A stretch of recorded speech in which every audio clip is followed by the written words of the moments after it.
আলাইকুম বন্ধু বান্ধবীগণ, আপনারা সবাই কেমন আছেন? ভালো আছেন? আলহামদুলিল্লাহ। তো বইও ভালো আছি। চলিয়ে পারলাম একটা নতুন রেসিপি লইয়ে। কি রেসিপি বানামো হেই একটু দেখেন। পুডিং বানামো শুনছি সকাল মানে পুডিং বাডিং বানাই। মই যদি না বানাই হলে কি আমি কিন্তু আগে হয়েছে যে একটা পাত্রের মধ্যে দুধ দিয়ে দিয়েছি, হের পরে এখানে ক্রাম বানানোর লাগে হের পরে এখানে চিনি দিয়ে দিছি। তারপরে কি হারতেছি হেইয়ে খালি দেখেন মোর লাগে এইগুলা বানানোর মধ্যে হেল্পার কেটা জানেন? মোর একমাত্র ছেলে হেল্পার গিরি করতে আছে মোর সাথে। তো মই আনে এই ক্রাম বানানোর লাগে একটু চিনি দিয়ে দিছি, কড়াইয়ের মধ্যে করে হের চিনির মধ্যে আবার পানি দিয়ে দিছি ক্রামটা আগে তৈরি করা লাগে। ওই পাশে আবার লিকুইডের দুধ আছে, এই দুধ এনে এই দুধ দিয়ে দিছি। পুটিং বানামো, পুটিং বললে কথা। অবশেষে আস্তে আস্তে করে ক্রামটা একদম কি সুন্দর করে চকমক করে একদম লাল হয়ে গেছে, দেখছেন কত সুন্দর হয়ে গেছে। চিনিটা কি পুরিয়ে বেশি গেলে না কি হইলে আল্লাহ জানে। তো যাদের অবশেষে একটা পাত্র লইছি, সেই পাত্রের মধ্যে চিনতে পারছি স্টিলের পাত্র লইছি। এই পাত্রটার মধ্যে ক্রামটা সুন্দর করে ঢালিয়ে রাখিয়ে চাইরও কেনিতে সুন্দর করে মই এইগুলো লাগাই দিব। আর ওই পাশে মই কিন্তু দুধ অলরেডি হয়েছে যাই করে রাখছি, হেইয়া মই এর মধ্যে দিয়ে দিম। কি সুন্দর করে রাখছি, চকমক করতে মোর তো এখানই মন চাইতেছে এক আঙ্গুল উঠেই একটু মুখে দিই। না তা দিলে তার হয়তো না, আমি এই সাইরোকেনিতে লাগাইয়ে এর মধ্যে থইয়ে দিয়েছি। চিন্তা করছি এই পাশে দেখি মোর দুধ কদ্দূর হয়েছে। তো এই পাশে উঠাইয়ে দেখতে আছি এই পাশে আবার সোনামণি রে খালি ডিস্টার্ব করতে আছে। এই পাশে মই চিন্তা করছি 3টে সাইডে আন্ডা দিয়ে দিম। এর মধ্যে আবার পুডিংয়ের মধ্যে আন্ডা না দিলে হয়। আন্ডাটার এমন করে গুটিনেড়ি সটামটা করতে আসি, গুটে মুটে একদম নানাস্তানি করে লাইতে আসি।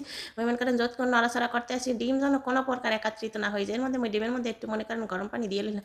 পানিটা মই আবার আগে একটুখানি করে লইছি, মানে হয়েছে যাই ঠান্ডা করে লইছি। ঠান্ডা করে এর মধ্যে আবার গরম পানি একটু দিয়ে এরপর চিন্তা করছি এখন কী হওয়া যায়, এর মধ্যে একটু সেকনি দিয়ে সেক মনে কী হোক। অবশেষে এর মধ্যে আইনে দুধ কিন্তু আগেই উঠেই রাখছি। উঠানোর পর এগুলো কিন্তু মনে করেন হয়েছে ঠান্ডা করছি। ঠান্ডা করার পরে এখন এর মধ্যে আবার হয়েছে দুধগুলো সব এই ডিমের মধ্যে দিয়ে দিছি। পুডিং বললে কথা মই বরিশালে মাইয়ে পুডিং বানাম, হ্যাঁ খাইবে না কে রে?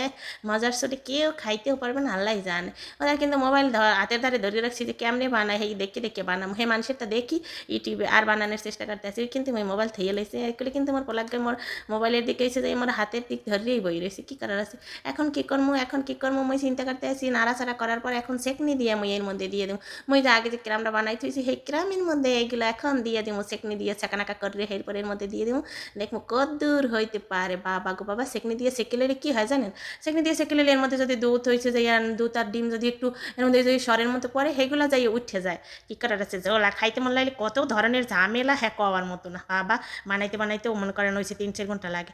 অবশেষে পানি দিচ্ছি মই হয়েছে যে এই চুলের মধ্যে পানি দিয়ে এর উপরে 2-3টে টিস্যু দিয়ে এই টিস্যুর উপরে আবার মই হয়েছে যাইয়া এই যে মই যে পুটিং বানাইয়ে থইছি সেইটার মধ্যে চড়াইয়ে দিয়া এর একুল সেকুল দেখতে আসি যে কী হয়েছে। আবার ডুলে মুলে পড়ে যাইবে নি না পড়বে না, চিপতে কাটতে সব বাইলে দেখতে আসি, কিন্তু কোনো বাইলে কোনো কিছুতে কিছু হইতে আসে না, পড়বে না, বোঝা গেছে। কী করার আছে এখন মই কী করবো? মই হয়েছে যাই বড় একটা ঢাকনা দিয়া চপক করে ঢাইকে দিব। ঢাইকে দেওয়ার পরে মই হয়েছে যাই চুলার আঁচটা একদম নিবু করে সুন্দর করে হয়েছে যাই থুয়ে দিম।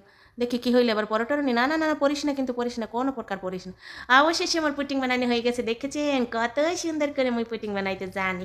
এত মজা হয়েছে না কর মতো না। টাটা বাই বাই, ভালো থাকবে।